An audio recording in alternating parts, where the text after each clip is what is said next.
ओम गंगातरङ्गरमणीयजटाकलापं गौरी निरन्तर विभूषित वामभागं नारायणप्रियमनङ्गमदापहारं वाराणसीकुलपतिं भज विश्वनाथं। सर्वमङ्गलमाङ्गल्ये शिवे सर्वार्थसाधिके शरण्ये त्र्यंबके गौरी नारायणी नमोस्तुते। नमस्कार, स्वागत है आपका आचार्य वाणी में। मैं आचार्य डॉक्टर विक्रमादित्य आपके साथ हूँ। आज का विषय है कन्या राशि वालों के लिए मई के अंतिम काल में ग्रहों का योग किस प्रकार का रहेगा। योजनाबद्ध तरीके से करियर में सुधार आने के योग बनते दिखाई दे रहे।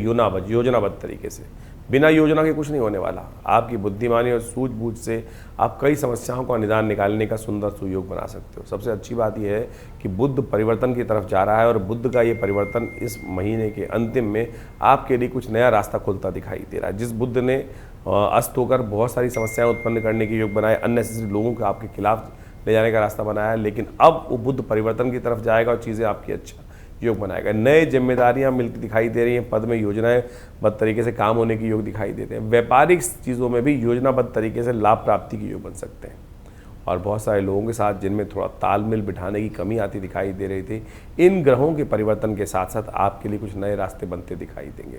आर्थिक स्थिति में कुछ सुधार होने के संकेत भी ये ग्रह दे रहे हैं। बृहस्पति का ये परिवर्तन जो होने जा रहा है वो कहीं ना कहीं आपके लिए नए रास्ते बनाते दिखाई देगा। रुके हुए पैसे को वापस प्राप्त करने की योग बना सकता है। निवेश और बचत के लिए नई योजनाएं आपके लिए लाभदायक सिद्ध होती दिखाई दे रही हैं। प्रेम और परिवार के संबंध में यदि बात करें तो परिवार में नई जिम्मेदारियां बढ़ने के योग बन सकते हैं। जीवन साथी का सहयोग भी प्राप्त करने का योग बन सकता है और कई रिश्तों में जो है विशेष तौर पर समझदारी से आगे बढ़ने से लाभ प्राप्ति के योग बन सकते हैं। भावनात्मक तौर पर प्रेम संबंधों में परिवर्तन आने की, स्थिरता आने के योग बनते दिखाई दे रहे हैं।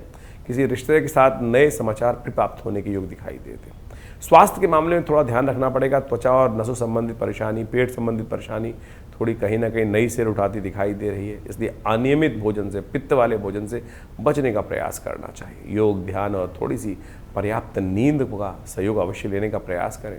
विद्यार्थियों के लिए यदि हम बात करें तो पढ़ाई में एकाग्रता बढ़ने के योग दिखाई देते हैं और जो कॉम्पिटिटिव एग्जाम्स में उसमें अच्छे परिणाम प्राप्त होने की उम्मीद भी ग्रह परिवर्तन के साथ जगाते दिखाई दे रहे हैं। जो टेक्निकल और विशेष तौर पर एनालिटिकल सब्जेक्ट्स हैं उनमें आपको विशेष तौर पर काफ़ी ज़्यादा सहयोग प्राप्त होने के योग बन सकते हैं। क्यों?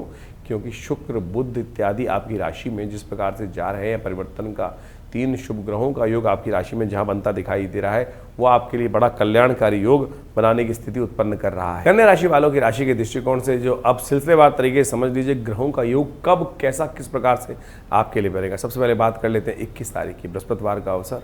पंचमी तिथि इस दिन विद्यमान है और साथ साथ ग्रह नक्षत्रों के दृष्टिकोण से देखें ग्रहों ने आपके लिए एक अच्छा योग बनाया है। इस समय आप राशि के दृष्टिकोण से ग्रहों का योग जो चल रहा है, केवल शनि महाराज आपके लिए समस्याएं उत्पन्न करने के योग बना रहे हैं। बाकी बहुत सारे ग्रह इस वक्त आपके लिए सहयोग प्रदान करते दिखाई दे रहे हैं। यदि मन के स्वामी चंद्रमा की बात की जाए तो वो कहीं ना कहीं आपके लिए बड़े शुभ योग बनाते दिखाई दे रहे हैं। इस वक्त थोड़ा सा अपना सामंजस्य जो है वो कहीं ना कहीं झगड़ों से हटाकर, अड़ने वाली स्थिति से हटाकर यदि बैलेंस होकर थोड़ा विनम्रता के साथ कार्य करने का प्रयास करोगे तो ये सर्वार्थ सिद्ध योग आपके लिए बहुत शुभ सिद्ध हो सकता है। बृहस्पतिवार का अवसर है, इसलिए बुद्धि को उपयोग करने का प्रयास करें, सात्विकता का उपयोग करने का प्रयास करें, बड़ों को बड़ा मानने का प्रयास करें। इस वक्त आपकी राशि के दृष्टिकोण से जो ग्रहों का योग बन रहा है वो कहीं ना कहीं ऐसा चल रहा है कि लोग अननेसेसरी आपके लिए कहीं ना कहीं कुछ हिंड्रेंसेस उपस्थित करने का प्रयास करें। क्यों? क्योंकि बुध इस वक्त सूर्य के साथ कहीं ना कहीं योग जो बना रहे हैं वो कहीं ना कहीं कुछ रुकावट उत्पन्न करने का प्रयास करते दिखाई दे। आपको कई बार ऐसा लग रहा होगा कि किस्मत आपका साथ नहीं दे रही है। उसके लिए शनि और बुध बहुत जिम्मेदार हैं। उनका उपाय करने का प्रयास करें तो बहुत अच्छा रहेगा। गौ सेवा करने का प्रयास करें। बृहस्पतिवार का अवसर है, ये आपके लिए बड़ा कल्याणकारी रहेगा। बुद्ध के मंत्र का जप करने का प्रयास करें या देव कृपा प्राप्त करने के लिए भगवान विष्णु के मंदिर में जाकर उनका पूजन करने का प्रयास करें, क्योंकि भगवान विष्णु पालक हैं और समस्त ये समय भी उनका ही चल रहा है, पुरुषोत्तम मास। इस समय में ओम नमो भगवते वासुदेवाय इस मंत्र का जप करना सब प्रकार से कल्याणकारी योग बनाएगा। 27 तारीख शुक्रवार का अवसर, षष्ठी और सप्तमी तिथि का योग। सप्तमी कई जगह क्षय हो गई है और इस क्षय तिथि के कारण से हमको ध्यान रखना चाहिए, कुछ नए चीज़ों को करने से रुकना चाहिए। वैसे ही पुरुषोत्तम मास चल रहा है, क्षय तिथि साथ में है, ये कहीं ना कहीं निवेश के लिए भी बहुत ज़्यादा शुभ योग नहीं बनाती है। तो इसलिए जो स्पेकुलेशन वाले बिजनेस हैं उनमें थोड़ा सावधानी के साथ कार्य करने की ज़रूरत दिखाई देती है। लेकिन इस वक्त स्पेसिफिकली यदि हम बात करें शुक्रवार के दिन की, तो आपकी राशि के दृष्टिकोण से कई प्रकार का सहयोग प्राप्त होने के योग बन सकते हैं। बहुत सारे लोग जो आपके अगेंस्ट रहते थे वो कहीं ना कहीं आपसे प्रभावित होने की स्थिति में जाते दिखाई दे रहे हैं, तो इस समय का लाभ आपको लेने का प्रयास करना चाहिए।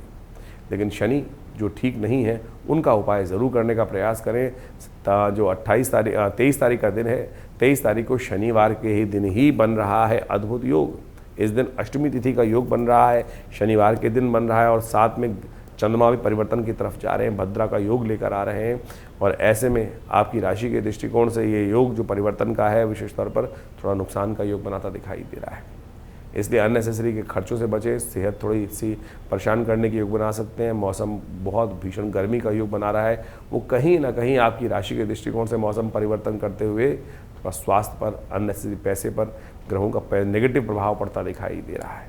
तो इसलिए थोड़ा शांत होकर काम करें, स्वास्थ्य का ध्यान रखें, ओवर एग्जर्शन ना लें। इस वक्त आपकी राशि में सबसे ज़रूरी उपाय है, उपाय के तौर पे शनि महाराज जो हैं वो काफ़ी ज़्यादा भारी चल रहे हैं। शनि स्तोत्र का पाठ करना, तिल का दान करना, किसी यज्ञ स्थल में, देव स्थल में जाकर तिल का दान करना, तिल के तेल का दान करना, भगवान शिव का तेल से अभिषेक करना, ये उपाय आपके लिए बहुत श्रेष्ठ है, आपको समझना चाहिए। भद्रा के साथ में इस वक्त जो पुरुषोत्तम मास का योग बन रहा है, ये कहीं ना कहीं थोड़ा सा जो है इस वक्त हर काम में थोड़ा सा जल्दबाजी ना करें, नहीं तो कनिष्ठकारी योग बन सकते हैं। 24 तारीख रविवार का अवसर है, 9वीं तिथि इस दिन विद्यमान है, रवि योग के साथ में तिथि आई है और आपकी राशि के दृष्टिकोण से तिथि थोड़ा सा सहनशीलता के साथ कार्य करने की ज़रूरत है। इस वक्त आपकी राशि में बुध सूर्य के साथ जिस प्रकार से योग बनाकर बैठे हुए हैं वो कहीं ना कहीं आपके लिए थोड़ा सा रुकावट उत्पन्न करते दिखाई, जितना सहयोग लोगों से मिलना चाहिए वो कहीं ना कहीं आपको नहीं देते दिखाई दे रहे हैं और उनमें कहीं ना कहीं रुकावट, व्यवधान उत्पन्न करने के योग बनते दिखाई दे रहे हैं। और शनि महाराज इसके लिए बहुत ज़्यादा जिम्मेदार दिखाई देते हैं, तो आपको तो इस वक्त शनि को मनाने का पूर्ण प्रयास यथाउचित भाव से अवश्य करते रहना चाहिए। इस दिन आपको भगवान सूर्य को अर्घ्य दें और तिल डालकर, थोड़ा जल में तिल डालकर भगवान सूर्य को अभिषेक करना आपके लिए बहुत कल्याणकारी योग बनाएगा। 25 तारीख का अवसर सोमवार की तिथि है और साथ साथ दशमी तिथि विद्यमान है। गंगा दशहरे का सुंदर सुयोग बनकर तैयार और ऐसे में ग्रह परिवर्तन के साथ साथ आपकी राशि में नई उम्मीद लेकर आते दिखाई दे रहे हैं। शनि के बिल्कुल सम्मुख होकर चंद्रमा का जब विराजमान होना कहीं ना कहीं आपकी राशि के दृष्टिकोण से थोड़ी हिम्मत, आपके अंदर पॉजिटिविटी के साथ नया रास्ता दिखाई दे रही है। और इस वक्त जिद करना कहीं ना कहीं कल्याणकारी नहीं हो सकता। इस वक्त हर चीज़ में कहीं ना कहीं आपको अपना ही रवैया आगे ले जाने का प्रयास करना कहीं ना कहीं नुकसानदायक हो सकता है, लोगों को अननेसेसरी आपसे भिड़ा सकता है। इस वक्त आपकी राशि के दृष्टिकोण से दशम पापम हरति। देखिए शनि महाराज का कोई खास ये बात मत ध्यान रखें कि शनि महाराज का जो रोल होता है वो तो आपके कर्म के अनुसार से प्रभाव देने वाला होता है। और शनि जब गोचर में घूम घाम के आते हैं, कल्याणी ढैया का योग बना रखा है जिस प्रकार से आपकी राशि में, वो तो आपके कर्मों का प्रभाव ही लेखा जोखा लेकर वहाँ उपस्थित हुए हैं। और हमारे कर्मों में सबसे बड़ी चीज़ होती है कि हमारे कर्मों के जो फल को कैसे निष्फल किया जाए, दुष्कर्मों को कैसे निष्फल किया जाए, तो उसका मार्ग बनता है हमारे सुंदर उत्सवों के माध्यम से। आज एक ऐसा उत्सव है, इस तिथि की भी बात करें कि जो हम 25 तारीख को गंगा दशहरे का जो उत्सव है वो ऐसा है, दशम पापम हरति दशहरा। तो इस दिन विशेष तौर पर गंगा जल में स्नान करें, हो सके तो किसी तीर्थ जल पर जाकर स्नान करना, तीर्थ जल में स्नान करना, गंगा में स्नान करना समस्त अनिष्टों को दूर करने का सुंदर सुयोग बनाता है। बड़े भयंकर से भयंकर अनिष्ट को जो कष्ट हैं, योग है, जो कर्म का प्रभाव है, नेगेटिव कर्म का प्रभाव है, उसको भी निवृत्त कर देता है।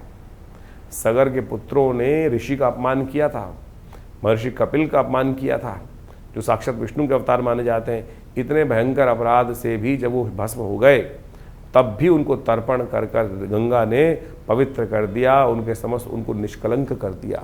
तो आप इस दिन अवश्य या तो घर में या बाहर गंगा जल से स्नान करने का प्रयास करें। इस वक्त जो ढैया चल रही है वो काफ़ी भयंकर है, तो उसको ठीक करने का प्रयास कीजिए, नहीं तो चाहे वो धन के मामले में हो, चाहे पर्सनल लाइफ के मामले में हो, हर जगह थोड़े से व्यवधान उत्पन्न करती रहेगी ये ढैया। इसको ठीक करने का आपको अवश्य ध्यान रखना चाहिए। गंगा दशहरा एक ऐसी अद्भुत तिथि है जिसमें जो पुण्य कार्य, शास्त्र कहता है दशम पापम हरति दशहरा। और इस बार जेठ के अधिक मास में जो गंगा दशहरा पड़ रहा है, बहुत लोगों की मान्यता है कि शुद्ध में लेना चाहिए, लेकिन बहुत सारे लोगों की मान्यता है कि गंगा दशहरा यदि अधिक मास में पड़ रहा हो तो वो ज़्यादा पुण्यदायक हो जाता है।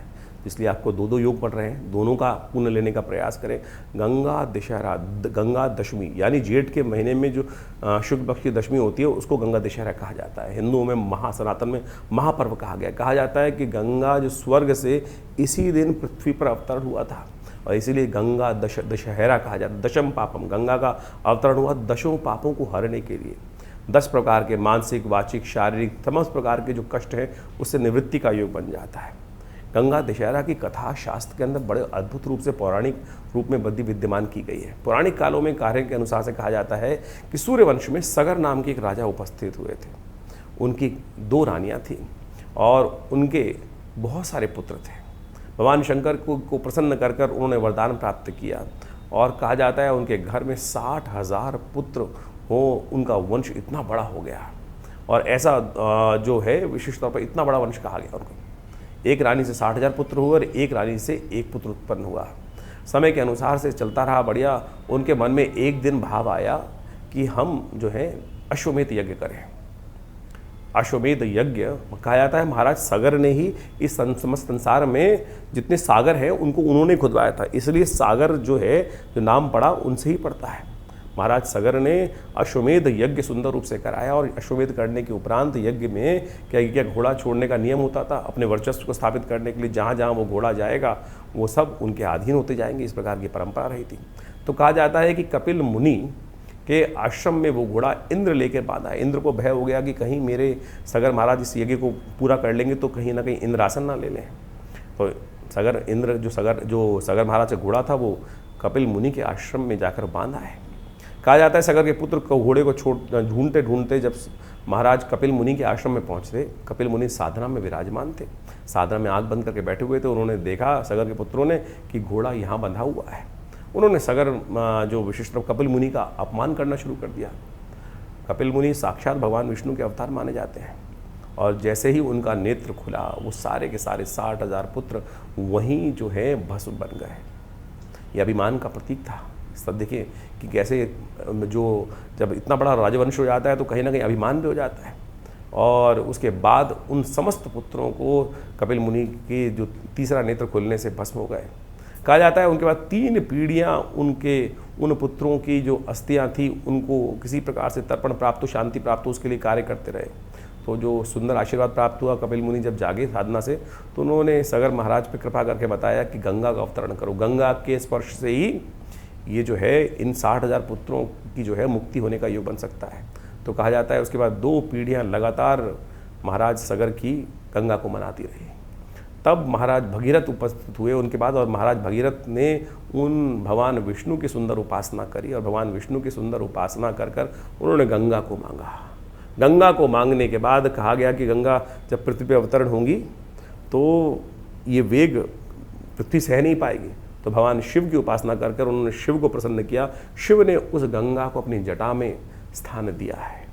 तो वो उस दिन वो जब पृथ्वी पर अवतरण हुआ है उस दिन को खास तौर पर यही कहा जाता है कि वो दिवस जो है वो गंगा दशहरे का दिवस है। और उस दिन से पृथ्वी को लेकर महाराज जो है पृथ्वी पर लाने के बाद महाराज जो भगीरथ है वो आगे आगे चले हैं। और कहा जाता है गंगा दशहरा से के अवतरण होने के बाद जो मकर पर जो सूर्य जब आते हैं, मकर संक्रांति जब होती है तब वो ऋषि कपिल मुनि के आश्रम पर लेकर उनको पहुंचते हैं गंगा सागर में, जहाँ पाताल में गंगा जी पहुंचती हैं। तब जाकर उस दिन उन सगर के 60,000 पुत्रों की मुक्ति का सुंदर रास्ता बना। तो ये ऐसी अद्भुत दशम पापम हर, दशों पापों को हरने का सुंदर सुयोग बनता है। इस दिन गंगा जल में स्नान कर लेना चाहिए। दान पुण्य इत्यादि जब ज़्यादा से ज़्यादा करने का प्रयास करना चाहिए। पितरों की निवृत्ति के लिए इस दिन बढ़िया। देखो एक तो पुरुषोत्तम मास चल रहा है, गंगा दशहरा, उसके बाद दशमी का योग बन गया, जेठ मास की शुक्ल पक्ष की दशमी का, अधिक मास का सुयोग बन रहा है। तो ऐसे में कोशिश ये करें अपने पितरों के निमित्त, पता नहीं कौन कौन कहाँ से तृप्त है, जो अतृप्त आत्माएं हो सकती हैं, उन सब के निमित्त तर्पण इत्यादि करने का प्रयास करें, जल छोड़ने का प्रयास करें, जो पिंडदान इत्यादि करने का प्रयास करें। गंगा जल में समर्पित भाव से हो सके तो जितना हो सके गंगा में स्नान करने का बड़ा महत्व कहा गया है। देखिए आप अपने समस्त दशम पापम हरति शास्त्र कहता है, कैसे होंगे निवृत्त? हाथ में गंगा जल में जाके उसमें एक बार डुबकी लगाकर छोड़ दीजिए भगवती के समक्ष अपने आप को। अरे बस तुझ पे समर्पित भगवती। क्या है गंगा? गंगा भगवान विष्णु के चरण का जल है। कहा जाता है कि वो चरणों के से जो जब वामन अवतार के समय में भगवान विष्णु का जो चरण ब्रह्मलोक पहुंचा था, तो ऋषि ने महाराज ने ब्रह्मा जी ने उस जल को धोकर अपने कमंडल में रख लिया था। उन चरण को धोने के बाद वही गंगा जी हैं साक्षात। तो इस दिन जब पृथ्वी पर अवतरण हुआ है उनका, तो ऐसे सुंदर अवसर पर उनमें स्नान करें, अपना पुण्य करें, दान करें, गायत्री जप करें। कोई भी वर्ण का व्यक्ति हो, वो सबको अधिकार है इस प्रकार से अपने पितरों के निमित्त जो कर्तव्य हो सकता है वो अवश्य करने का प्रयास करें। देखिएगा कल्याण का योग बनेगा। ये दशम पापम हरति दशहरा जो योग है, इसका अवश्य लाभ लेने का प्रयास कीजिए, अपने पुण्यों को जगाने का प्रयास कीजिए। और क्या होता है, हमसे रोज़ कहीं ना कहीं पाप होते रहते हैं, और ये गंगा दशहरे का सुंदर योग जो बना है, कोशिश करें इस दिन अवश्य गंगा जी का स्नान। अगर नहीं जा पा रहे हैं तो क्या करें, कैसे करें? देखिए उसके लिए रास्ता है बहुत सुंदर। आप सबके घर में गंगा जल होगा, गंगा जल लेकर थोड़ा सा अपने पानी में मिला लीजिए और उस जल को सुंदर रूप से उसी से स्नान कर लीजिए। कुछ भ्रांति है लोगों के मनोमस्तिष्क में। कई लोगों ने अधकचरे ज्ञान के कारण से इस बात को उत्पन्न कर दिया है कि गंगा जल है विशिष्ट तौर पर। गंगा जल में आप किसी पानी मिला दोगे तो पूर्ण पानी गंगा जल हो जाएगा, इस बात में कोई दोष नहीं है। कुछ लोगों ने ऐसी भ्रांति फैला दी है कि गंगा जल में तो मिला देंगे किसी और जल में तो वो गंगा जल नहीं होगा, वो तो मदिरा के समान बन जाएगा। ये कहीं भी ऐसा कुछ नहीं लिखा है। कुछ लोगों ने ज़बरदस्ती भ्रांति उत्पन्न करने का प्रयास किया। हाँ, गंगा जल के संबंध में इस बात जरूर कही जाती है कि यदि किसी की अंत्येष्टि के बाद आप अस्थियां विसर्जन करने के लिए उस गंगा जल को घर में ले आते हैं, आमतौर पर लोग विसर्जन करने के बाद, वो गंगा जल नहीं रखना चाहिए घर में।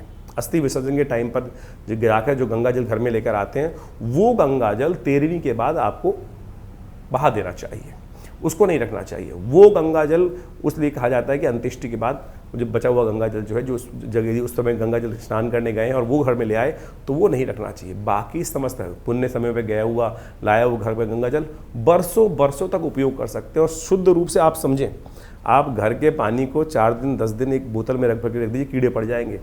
गंगा जल का ऐसा अद्भुत महात्म है, उसके अंदर ऐसा अमृत है, भगवान विष्णु के चरणारविंद से निकला हुआ वो जो जल है, जो कहा जाता है कि उसमें कभी कोई कीड़ा नहीं पड़ता। 10-10 क्या 100-100 साल तक लोग उठा के रखे होंगे, आपके बहुत 20-20 साल 30-30 साल तो आपको रखे हुए हो गए होंगे गंगा जल को अपने घर में। कभी उसमें कीड़े पड़ते देखे आपने? ये अमृत है जो वास्तविक तौर पर आपको समझाया जाता है। तो इसको अब अवश्य इस गंगा दशहरा पर इस पुण्य को कमाने का प्रयास करें। छोटे छोटे उपाय हैं। अपने घर में पूरी तरह से गंगा जल से हल्का सा छींटा दें, माँ गंगायै नमः इस मंत्र का जप करते हुए विशेष तौर पर अपने घर पे छींटा दें। सब लोगों को, बच्चों को कहें गंगा जल से स्नान करने का प्रयास करें। और भी नहीं मिलता है, कोई दिक्कत नहीं है, उसका भी रास्ता एक बता देते हैं। मानस पूजा, आँख बंद करके मंदिर में बैठ जाइए, भगवान के मंदिर में, और वहाँ जाकर ध्यान से पहुँच जाइए। ध्यान के द्वारा गंगा जल में स्नान कीजिए। कभी अमेरिका बैठा है कोई, कैसे जाएगा, नहीं आ सकता, वहीं बैठ स्नान कर, आंख बंद करके बैठ और गंगा जल में ध्यानपूर्वक सूक्ष्म शरीर के द्वारा ध्यान करिए कि गंगा के साक्षात तट पर आप विराजमान हैं। ओमकार का जप करते हुए, भगवान शिव का ध्यान करते हुए, ओम नमः शिवाय का, ओम नमो भगवते वासुदेवाय का मंत्र जप करते हुए वहीं गंगा जल में ध्यान से स्नान कीजिए, वही पुण्य प्राप्त होगा। मानस पूजा का उतना ही पुण्य प्राप्त होता है जितना प्रत्यक्ष किए गए कर्म से, और मानस पूजा सबसे श्रेष्ठ कही गई है। तो मनसा वाचा कर्मणा, इस प्रकार से तीनों रूप से कर्म करने का प्रयास करें। भगवान की कृपा से आपके जो कष्ट है वो दूर होंगे, पुण्य की जागृति होगी। पहला कर्म जो है मानसिकी है, तो मानसिक तौर पर भी यदि आप इस दिन इस कार्य को कर लेंगे तो बहुत शुभ प्राप्ति के योग बन जाएंगे। 26 तारीख यदि हम बात करें कन्या राशि वालों के लिए, दिन बहुत महत्वपूर्ण है। इस दिन बड़ा मंगल है और चौथा बड़ा मंगल है। इस दिन मंगलवार के साथ एकादशी का योग भी बन रहा है और पुरुषोत्तम मास चल रहा है। पुरुषोत्तम मास में जेठ के महीने में पुरुषोत्तम मास पड़ा है। बुढ़वा मंगल के साथ एकादशी का सुंदर सुयोग बनकर आया है और इस दिन एक ग्रह परिवर्तन की तरफ जा रहा है, वो है बुध महाराज। ये आपके बारे न्यारे करने के लिए आए हैं, ये परिवर्तन करने के लिए आए हैं, सहयोग लेने के लिए आए हैं। पिछले 1-1.5 महीने से 20-25 दिनों से जिस प्रकार से बुध ने आपकी राशि में अनिष्टकारी योग बना रखे थे अस्त होने के बाद से, कहीं ना कहीं जो आपको ऐसा लग रहा था कि ये सहयोग नहीं मिल रहा, जहाँ उम्मीद थी वहाँ भी कहीं ना कहीं उम्मीद खत्म होती दिखाई दे रही थी। बहुत सारे कहीं ना कहीं उठापटक के योग बन रहे थे। अब ये बुध का परिवर्तन, 3 परम शुभ ग्रहों का परिवर्तन आपकी राशि के दृष्टिकोण से यदि देखा जाए तो ये बिल्कुल सही समय आपके लिए चल रहा है। तो इस समय आपकी राशि के दृष्टिकोण से ऐसा योग बनकर तैयार हो रहा है कि जो आपकी योजनाबद्ध तरीके से यदि काम कर हमने कार्यक्रम के आरंभ में आपको बताया था कि योजनाबद्ध तरीके से कार्य करने का प्रयास करें, ये बुद्ध का परिवर्तन योजनाबद्ध तरीके से कार्य करने से चीज़ों को फेवर में ले जा सकता है आपके। शुक्र वहाँ साथ में विराजमान है, बृहस्पति वहाँ विराजमान है, और साथ साथ इस दिन ग्रहों का एक और परिवर्तन का योग बनने वाला है बहुत जल्दी। वो आपके लिए बहुत शुभ होने वाला है, नया रास्ता देने वाला है। कोशिश करें इस दिन मंगल, क्योंकि शनि महाराज आपके ठीक नहीं चल रहे हैं, तो उनको मनाने का एक बहुत सुंदर रास्ता बताया गया है शास्त्रों में कि हनुमान जी की शरण में जाने का प्रयास करें। और देवता चित्त न धरहि हनुमत से ही सर्व सुख करहि। इस बात का ध्यान रखते हुए कोशिश करें हनुमान जी का सुंदरकांड का पाठ करें, हनुमान जी की आराधना करें और इस पूरे महात्म को समझें। कई बड़े अनुष्ठान भी कराए जाते हैं इन दिनों, उनका सहयोग लेने का प्रयास करें। परिवर्तन की स्थिति का लाभ आपको अवश्य मिलेगा। 26 तारीख को मंगलवार जो पड़ रहा है वो जेठ का मंगल पड़ रहा है, जेठ के अधिक मास का मंगल पड़ रहा है, चौथा बुढ़वा मंगल पड़ रहा है जेठ का। इस बार 8 बुढ़वा मंगल पड़ रहे हैं, बड़े मंगल पड़ रहे हैं। बड़ा सुंदर सुयोग लेकर ये समय उपस्थित हुआ है। ऐसे में देखिए काल गणना बड़ी विचित्र चल रही है। इस समय ग्रहों के अनुसार से मंगल पूर्ण ताकत में, शनि महाराज अपने पूर्ण रुद्र रूप में चल रहे हैं। राशियों के दृष्टिकोण से देखा जाए तो शनि से थोड़ा सा आगे मंगल चल रहे हैं और ये समय बड़ा विप्लवकारी माना जाता है। साथ में जेठ का अधिक मास भी चल रहा है। ज्योतिष की गणनाओं के अनुसार से जेठ का अधिक मास आपसी वैमनस्व को बढ़ाता है, आपस में अशांति का वातावरण बनाने के योग बनाता है। चाहे वो देश हो चाहे लोग हों, कहीं ना कहीं स्थिति मनोमस्तिष्क में नेगेटिव होती जाती है। ईर्ष्या से लोग किसी दूसरे का अहित करने की तरफ जाते हैं। और ग्रह गणना में देखें इस वक्त बुध, बृहस्पति और शुक्र भी एक साथ चल रहे हैं। ये गणना कहीं भी ठीक नहीं है। मंगल राशि के दृष्टिकोण से पूर्ण ताकत में दुस्साहस करने की तरफ प्रवृत्ति जा सकती है, इसलिए अपने आप को बचा के रखने का हमको यथाउचित भाव से प्रयास करना चाहिए। चौथा बुढ़वा मंगल है, ये बड़ा पुण्य का समय है। एकादशी के साथ ये योग पड़ रहा है। एकादशी अधिक मास की एकादशी, पुरुषोत्तम मास की एकादशी, और उसकी एकादशी को कहा जाता है जिसको कमला पुरुषोत्तम एकादशी, भगवती महालक्ष्मी को देने वाली। भगवान विष्णु की उपासना करने से लक्ष्मी और विष्णु दोनों रूप में आपके जीवन में कृपा करने के योग बना सकते हैं। और बुढ़वा मंगल का अपने आप में महत्व ऐसा है, बड़े मंगल का, कहा जाता है भगवान राम के युग में सबसे पहले हनुमान जी ने उस समय पहली बार उस जीवन में कहा जाता है भगवान के दर्शन किए थे और अपने आप को बड़ा धन्य माना था कि भगवान के दर्शन करके सौभाग्य को प्राप्त करने के योग बना से। तो आप भी इस समय हनुमान जी को, इस कलिकाल में तो सबसे बढ़िया क्या है, कलिकाल जो है चल रहा है, कलयुग जो चल रहा है, संधि काल चल रहा है कलयुग का, और ये पुरुषोत्तम मास भी संधि काल ही है। ऐसे में संधि काल में कहा जाता है जो भी कर्म करोगे उसका कई गुना 100 गुना अधिक प्रभाव होता है। 2 संधि काल चल रहे हैं, कलयुग भी चल रहा है, कलयुग का संधि काल चल रहा है, और इस वक्त पुरुषोत्तम मास भी आ गया है। तो दोनों संधि काल हैं और उसमें बुढ़वा मंगल का योग पड़ गया है। तो कोशिश ये करें हनुमान जी को प्रसन्न करने के लिए जितना उपाय करने का प्रयास करोगे उतना अच्छा होगा। भगवान विष्णु का स्तवन करें, ओम नमो भगवते वासुदेवाय। जब ओम नमो नारायण है, भगवान विष्णु को पंचोपचार, षोडशोपचार, पंचामृत से स्नान कराकर उनका चरणामृत ग्रहण करने का प्रयास करें। साथ साथ हनुमान जी का सुंदर स्तवन। देखिए हनुमान जी कौन है? हनुमान जी भगवान राम, भगवान के एक तरह से कहा जाता है उन्होंने अपना पुत्र स्वीकार किया उनको, और पूर्ण कृपा जिसको हो सकती है, भगवती ने स्वयं अजर अमर होने का आशीर्वाद दिया। अजर अमर गुरु सो तो हो कहा गया, और उसके बाद जब भगवती ने आशीर्वाद दे दिया, सुंदरकांड में वर्णन मिलता है, तो भगवान ने भी उनको पुत्र कह के संबोधित कर दिया।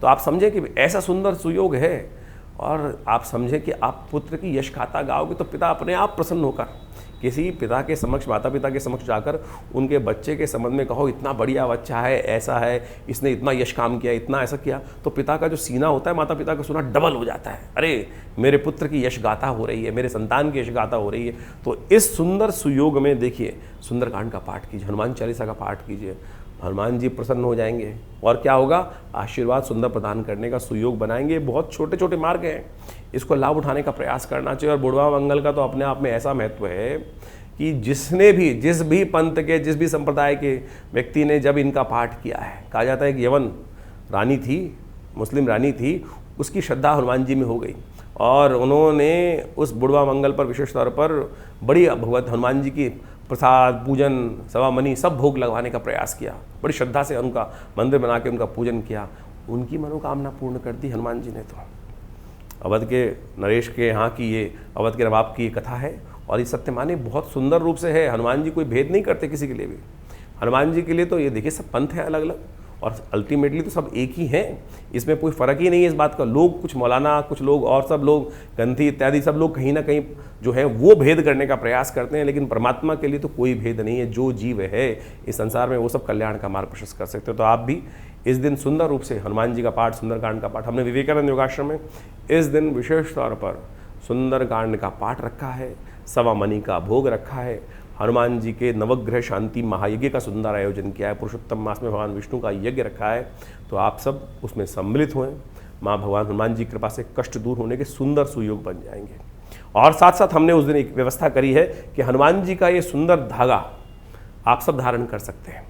अवश्य अपने कष्टों को दूर करने के लिए हनुमान जी कृपा रक्षा कवच धारण करने का प्रयास करते हैं ना, तो आप हनुमान जी का ये रक्षा कवच सुंदर रूप से जो आश्रम में प्रतिष्ठित किया गया है वो सब अपने घर में धारण करने का प्रयास। सत्य माने इस वक्त मंगल बड़े विचित्र दौर में चल रहा है।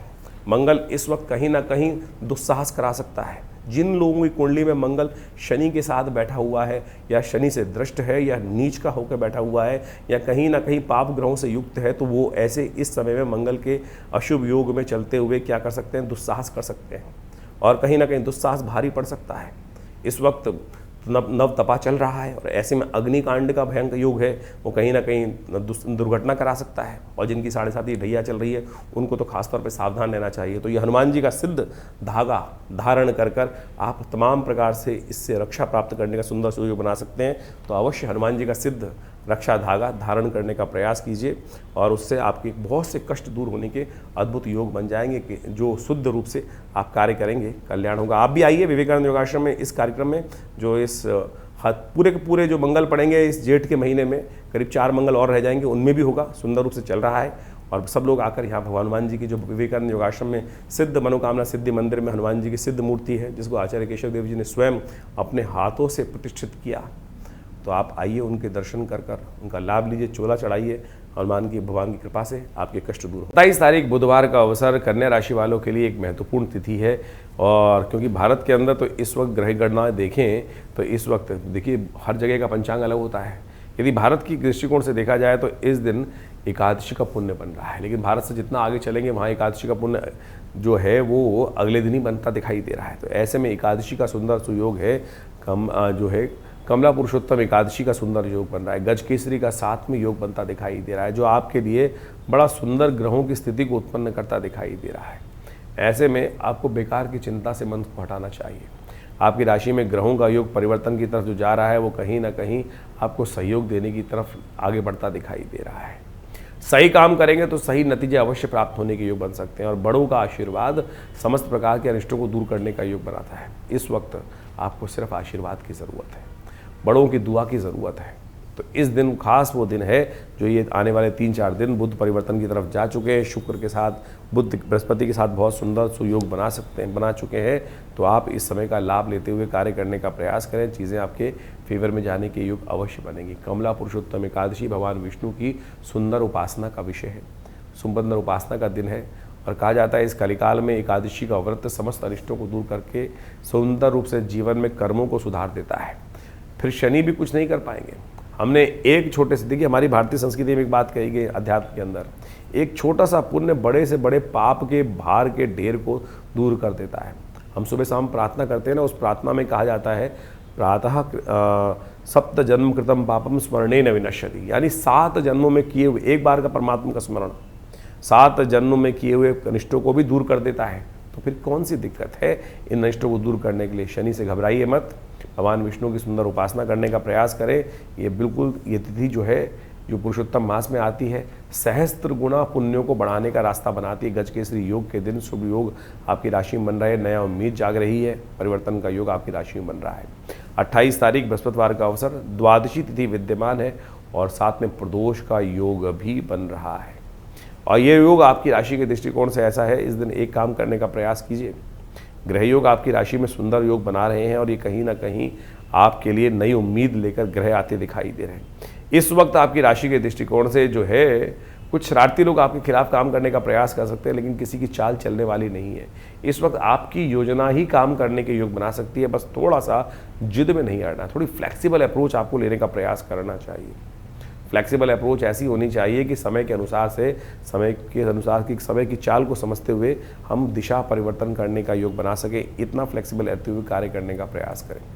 इस दिन बहुत सुंदर तिथि है, बृहस्पतिवार और प्रदोष का योग बन रहा है और शास्त्र कहता है भावी मीट सकें त्रिपुरारी, भगवान शंकर की कृपा से समस्त अनिष्ट दूर हो सकते हैं, क्योंकि एक ही देवता हैं जो समस्त प्रकार के अनिष्टों को दूर करने का योग बना सकते हैं। शनि ठीक नहीं है, वो कहीं ना कहीं थोड़ा सा बाहर पड़ने का योग बना सकते हैं, तो इस समय कोशिश करें थोड़ा अन्नदान करने का प्रयास करें। शाम के समय किसी दिव्य स्थल में जाकर अपने सामर्थ्य के अनुसार से थोड़ा अन्नदान अवश्य करें। हो सके तो भगवान शंकर का अभिषेक भी करने का प्रयास करें, वो आपके लिए कल्याणकारी रहेगा।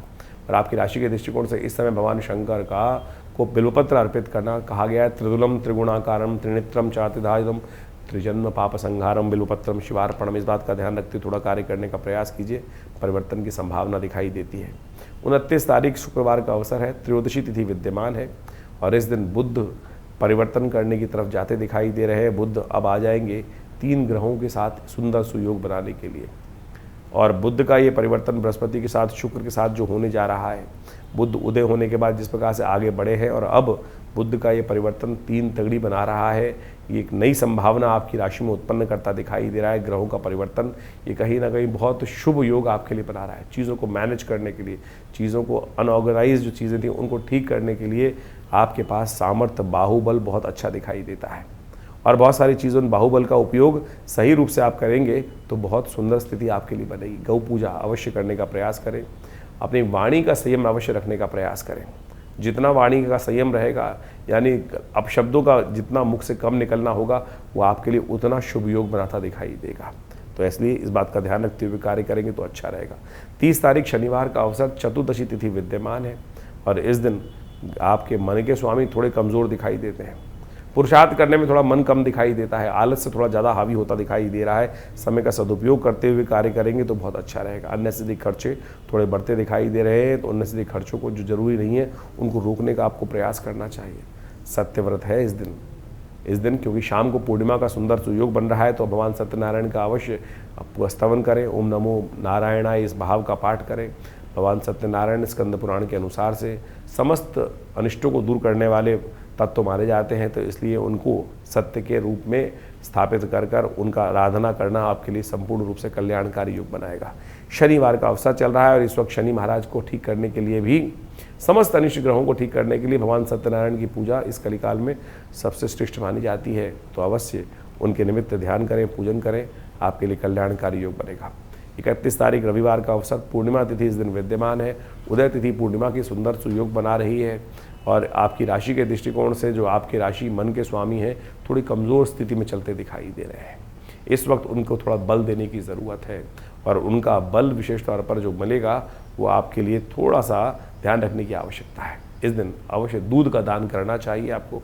पितरों के निमित्त खीर बनाकर अवश्य इस दिन तर्पण भी करें और साथ साथ कुछ दान पुण्य भी करने का प्रयास कीजिए। आपके लिए ग्रहों का परिवर्तन का योग बनेगा। उदय तिथि पूर्णिमा, हमारे यहाँ भारतीय संस्कृति में कहा गया है पहले पितृ पूजा फिर देव पूजा, तो इसलिए अवश्य अपने दिवंगत आत्माओं की आत्म शांति के लिए, पितृ ऋण से निवृत्ति के लिए ज्येष्ठ के अधिक मास में पड़ने वाले पूर्णिमा के दिन, उदय तिथि पूर्णिमा के दिन अवश्य ब्राह्मणों के निमित्त कुछ दान करने का प्रयास करें। गौ के निमित्त कुछ न कुछ दान पुण्य करने का प्रयास करें। श्वान के प्रति कुछ बलि इत्यादि देने का प्रयास करें। गायत्री का जप समस्त अनिष्टों को दूर करेगा। पुरुषोत्तम मास की जो पूर्णिमा आती है, ये जेठ की जो पूर्णिमा है, पुरुषोत्तम मास की पूर्णिमा है जो 31 तारीख को पड़ रही है। इस समय में एक कार्य विशेष करना चाहिए।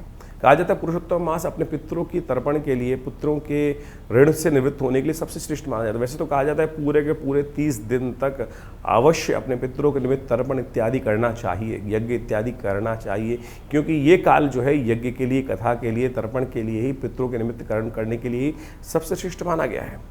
तो इस समय में हो सके तो जितना तीर्थाटन करें, हो सके तो जितना अपने पितरों के निमित्त तर्पण इत्यादि करें। तो ये पूर्णिमा के दिन अवश्य ब्राह्मण भोजन कराएं, गौ के निमित्त ग्रास निकालें।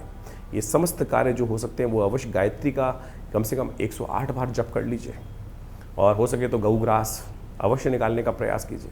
यदि आप कहीं विदेश में रहते हैं, बहुत सारी ऐसी जगहों शहरों में रहते हैं, आपके पास व्यवस्था नहीं है, तो विवेकानंद योगाश्रम में इन समस्त कार्यों के लिए पूर्ण व्यवस्था है।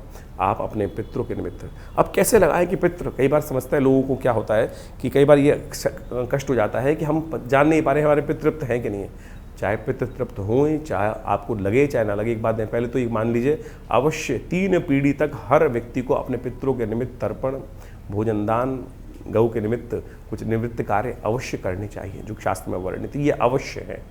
यदि बार बार कोई पितृ आपके सपनों में आ रहे हैं, कोई मित्रगण आपका जो चला गया है, कोई रिलेटिव है, बार बार सपनों में आपको दिखाई देता है, उसकी याद बार बार आती है, तो कहीं ना कहीं वो अपेक्षा कर रहा है कि हमारे लिए हो सकता है परिवार में, उनके घर में, किसी के लिए भी कर सकते हैं आप। जरूरी नहीं कि अपने पितरों के निमित्त अपने परिवार के लोगों के लिए ही तर्पण करना चाहिए। मित्र इत्यादि दूर का कोई संबंधी है, हम ऋषियों के लिए तर्पण करते हैं कि नहीं करते, हम विभिन्न देवताओं के लिए तर्पण करते हैं, तो मित्र इत्यादि, रिश्तेदार इत्यादि सबके लिए आप कुछ ना कुछ कर सकते हैं। जली तो छोड़ना है, ये अवश्य छोड़ने का प्रयास कीजिए। और यदि आपका काम, घर में शादी नहीं हो पा रही है, बहुत बार ऐसे कष्ट हो जाते हैं कि सब कुछ ठीक होते हुए, धन संपदा होते हुए भी घर में बच्चों की शादी नहीं हो पा रही है, पूरी मेहनत करते हुए भी कहीं ना कहीं ऐसा होता है कि कहीं ना कहीं इंडस्ट्री में, व्यवसाय में दिक्कत आ रखी है, सब कुछ बढ़िया होते हुए भी, सेवा करते हुए भी आपको क्रेडिट नहीं मिल रहा है। कहीं ना कहीं घर में कलेश ही कलेश चलते रहते हैं, हर कोई मन मुटाव करके बैठा हुआ है, सब कुछ सेवा करने के बाद भी तो हो सकता है कहीं ना कहीं समस्या हो। तो उनके निमित्त अवश्य एक काम किया कीजिए, कुछ ना कुछ इस पुरुषोत्तम मास में उनके निमित्त तर्पण कर दीजिए, ब्रह्म भोजन करा दीजिए, गायत्री जप करा दीजिए। और विवेकानंद योगाश्रम में हमने विपूर्ण व्यवस्था करी है कि आप सब अपने पितरों के निमित्त गायत्री जप इत्यादि सब कराने की व्यवस्था ले सकते हैं, लाभ ले सकते हैं, और पूरी तरह से आप इस कार्य को लाभ लेकर करने का प्रयास कीजिए। बहुत वर्षों बाद ये योग बना है जेठ के महीने में, ये ऐसे मत जाने दीजिए। पुरुषोत्तम मास का अद्भुत महात्म्य शास्त्र में बताया गया है, हम पूरी तरह से आपका उसका महात्म्य बताते हैं, सुनिए। ग्रहों की गणना अभी आपने समझी, तिथि के अनुसार से आपकी राशि के दृष्टिकोण से क्या कुछ फर्क पड़ रहा है, लेकिन उन सबके कष्टों को दूर करने के लिए अनेक उपाय शास्त्र में वर्णित है। लेकिन इस वक्त पुरुषोत्तम मास चल रहा है, ये भारतीय संस्कृति के अनुसार से एक समय की ऐसी कालगणना है कि जिसमें जो कार्य आप करोगे, दान, पुण्य, तप, व्रत, इसका 100 गुना अधिक प्रभाव होगा। यानी ये समय वास्तविक तौर पे समझ लीजिए अपने पुण्यों को एकत्र करने वाला है। जीवन में कष्ट क्यों आते हैं कि पुण्य घट जाते हैं।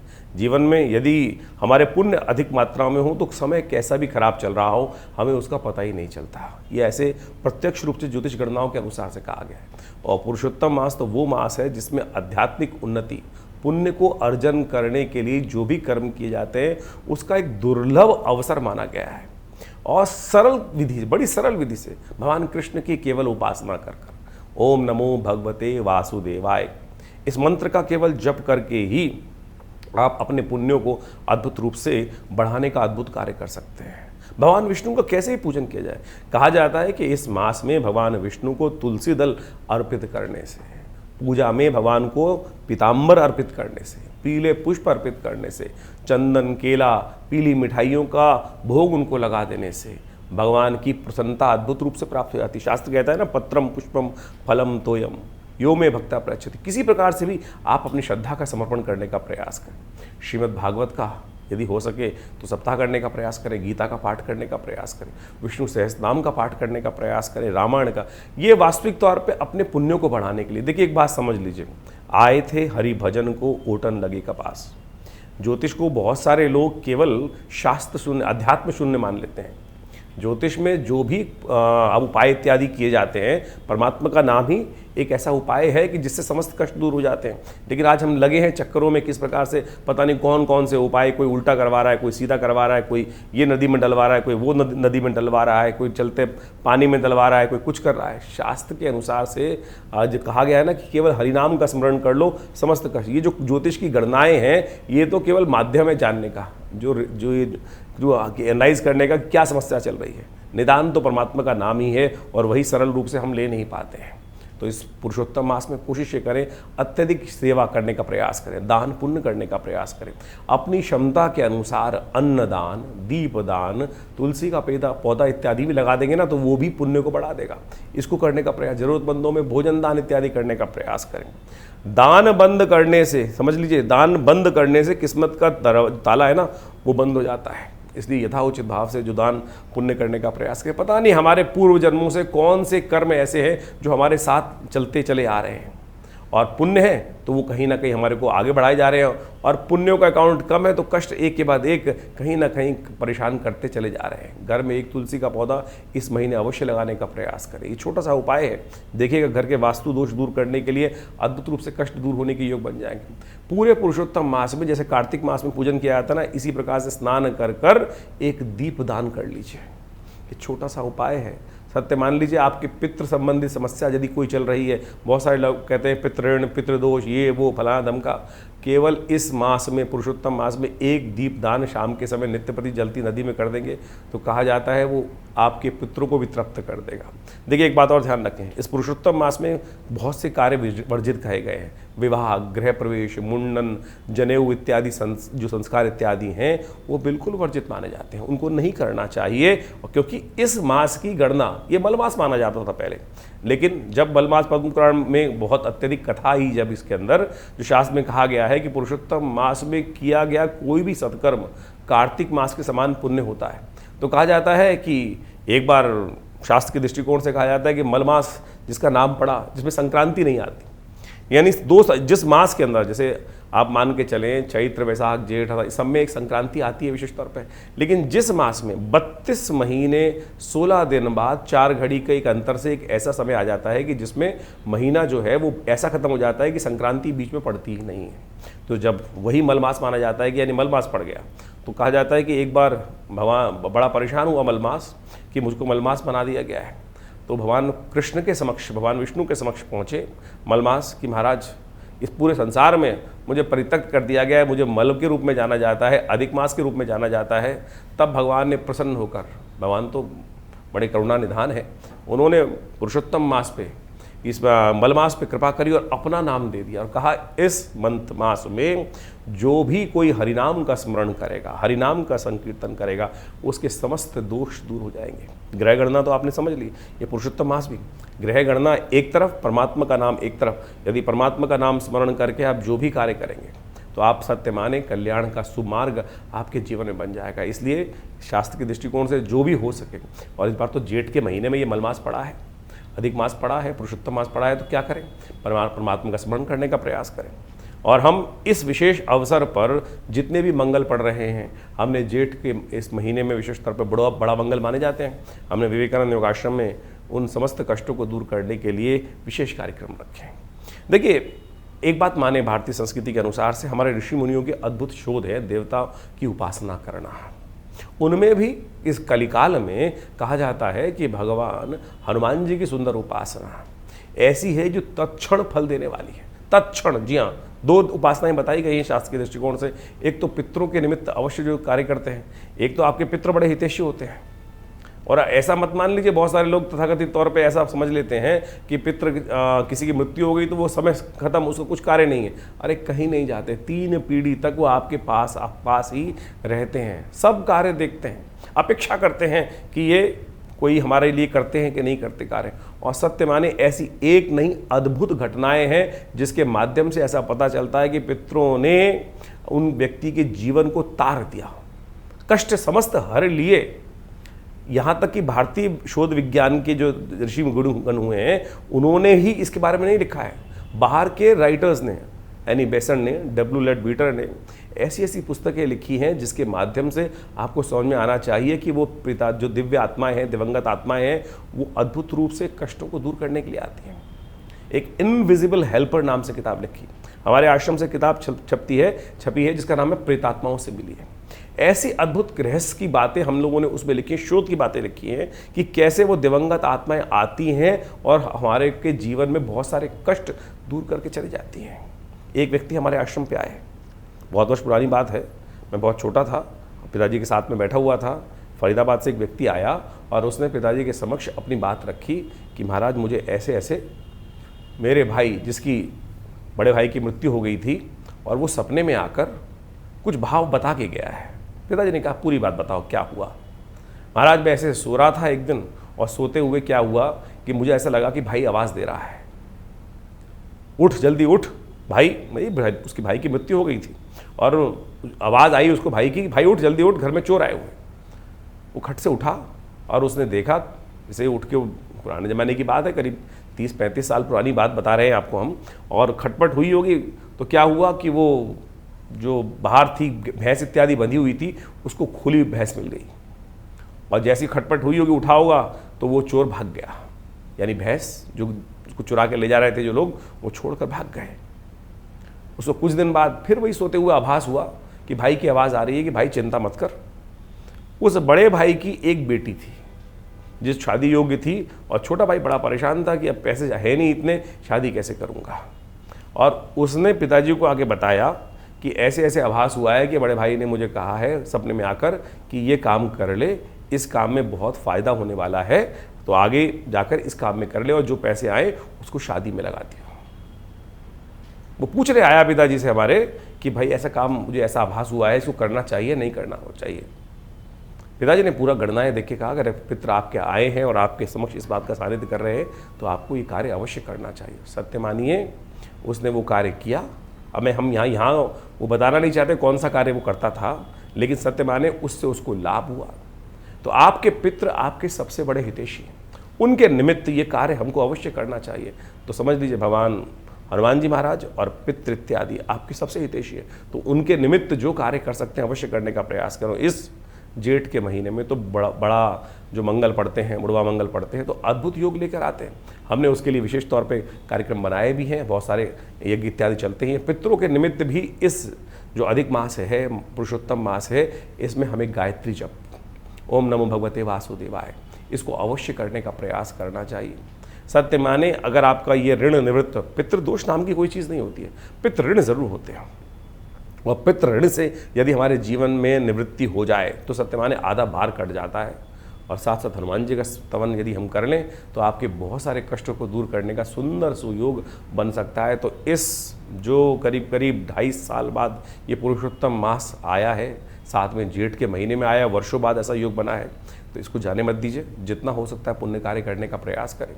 सत्य मानिए, आगे आने वाली ग्रह गणना जो दिखाई दे रही है इस वक्त, बृहस्पति और शुक्र का जिस प्रकार का योग बना हुआ है, वो कहीं ना कहीं आप हर व्यक्ति के मन में द्वंद्व उत्पन्न करता दिखाई दे रहा है।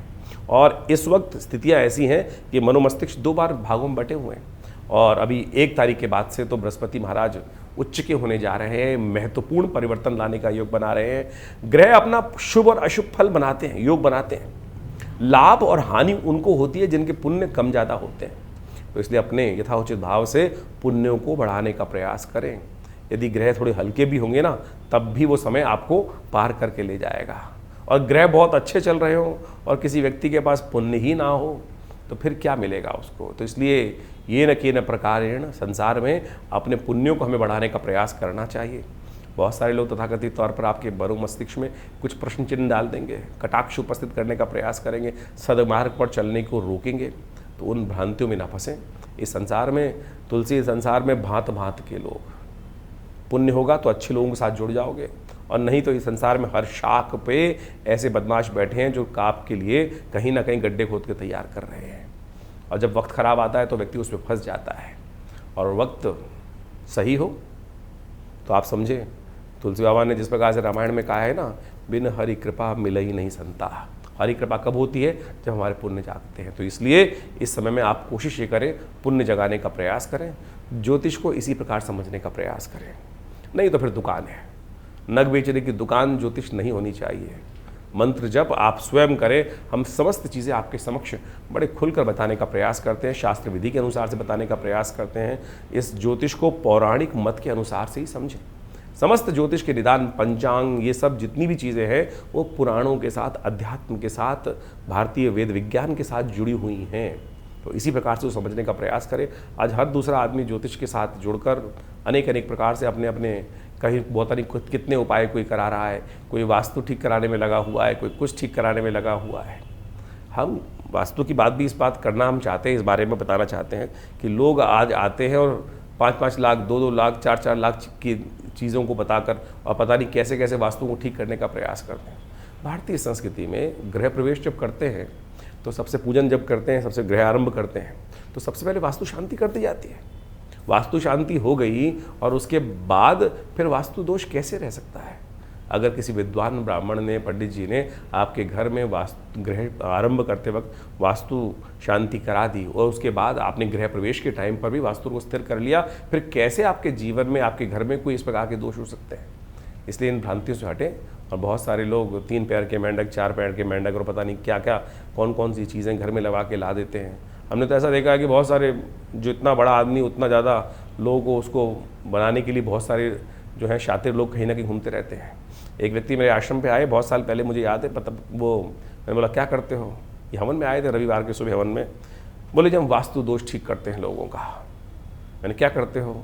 कुछ वीडियो दिखाए उन्होंने, पता नहीं छत पे जाकर कौन सा एंटीना लगा रहे थे, कोई कुछ और लगा रहा था, कोई कुछ और लगा रहा था, लोहे की किस किस प्रकार की चीज़ें। ये सब की सब चीज़ें जो हैं आपको कहीं ना कहीं भ्रांति में डालती हैं ज्योतिष के दृष्टिकोण से। तो वास्तु शांति करनी है तो गृह आरंभ के टाइम पे ठीक कर लो, घर में वास्तु पूजा करा लो, आपके ग्रह अपने आप ठीक होंगे। कभी कभी अपने घर में पूजा पाठ, यज्ञ इत्यादि करवाया कीजिए। नवग्रह शांति अपने जन्मदिन पे करा लो। आप जन्मदिन की पार्टी पे लोगों को बुला लेते हैं, उनमें से कई लोग ऐसे होते हैं कि जो बहुत आपसे पार्टी को देखकर बड़ी मन ईर्ष्या करते हैं, कुछ देके तो नहीं जाते, आपको नज़र जरूर लगा जाते हैं। और नज़र जब लग जाती है घर के अंदर तो सत्य माने फिर वो कितना ही पुण्य कर लो, कैसे कर लो, वो नज़र नहीं हटती है। हमने उसके लिए एक रास्ता निकाला। आप सत्य माने ये ज़बरदस्त चीज़ है। ये काला धागा है ना, ये काला धागा नज़र को दूर करने के लिए भगवान बटुक भैरव जी के मंत्र से सिद्ध करके जो धारण कर लेता है ना, छोटे बच्चे से देखिए नज़र कितनी ज़बरदस्त कार्य करती है। छोटा बच्चा सबसे ज़्यादा जो जितना सुंदर होगा, कोमल होगा, उस पर ज़्यादा नज़र लगेगी। छोटा बच्चा आमतौर पे देखा होगा कि रोए जा रहा है, रोए जा रहा है, रोए जा रहा है, और किसी बाहर व्यक्ति घूम घाम के आया, कैसे आया है, कोई आ गया घर के अंदर और उसने कहा अरे बड़ा सुंदर बच्चा है, बस लग गई नज़र, दूध पिए ना।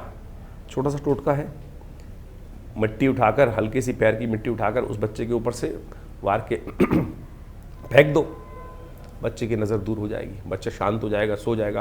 प्रत्यक्ष रूप से एक नहीं हज़ारों बार हमने इस बात प्रयोग को करके देखा। ये काला धागा उसी श्रृंखला में आता है। कहा जाता है कि इसको भैरव जी के मंत्र से सिद्ध कर कर यदि आप धारण कर लें तो आपकी नज़र अद्भुत रूप से दूर होने की योग बन जाएगी। इसी प्रकार से मोरपंख भी बड़ी ज़बरदस्त चीज़ है। भगवान कृष्ण धारण करते हैं ना अपने सिर पर, नज़र लगती थी सबसे ज़्यादा, कुछ सुंदर थी। नज़र कब लगती है? जब सामने वाला एकाग्र चित्त भाव से कहता है आह क्या चीज़ है, कितना सुंदर है, बस समझ लीजिए नज़र लगने का योग बन गया। लेकिन शास्त्र के दृष्टिकोण से इसको भी समझाया गया है कि नज़र हर एक की नहीं लगती। किसकी नज़र नेगेटिव होती है?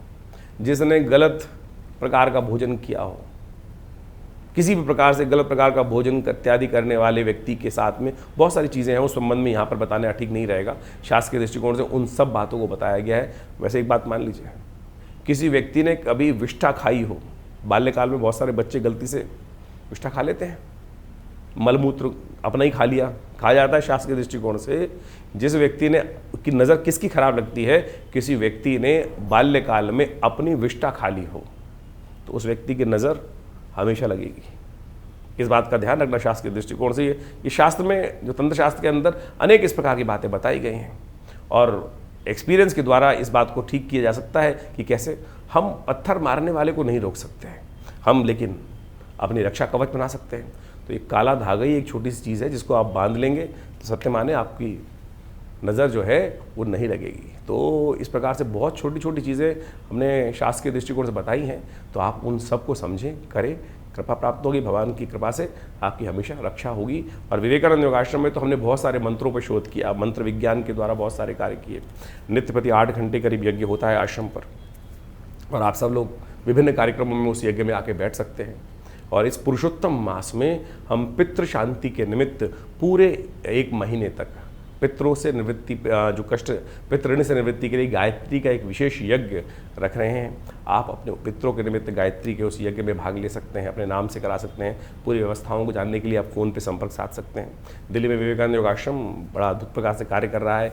गौ सेवा कार्य नित्य प्रति चलता ही है, नित्य प्रति 8 घंटे यज्ञ चलता है। और विवेकानंद हॉस्पिटल प्राकृतिक चिकित्सा, योग, आयुर्वेद के संबंध में एक पूरा करीब पिछले 50 सालों से आश्रम कार्य कर रहा है।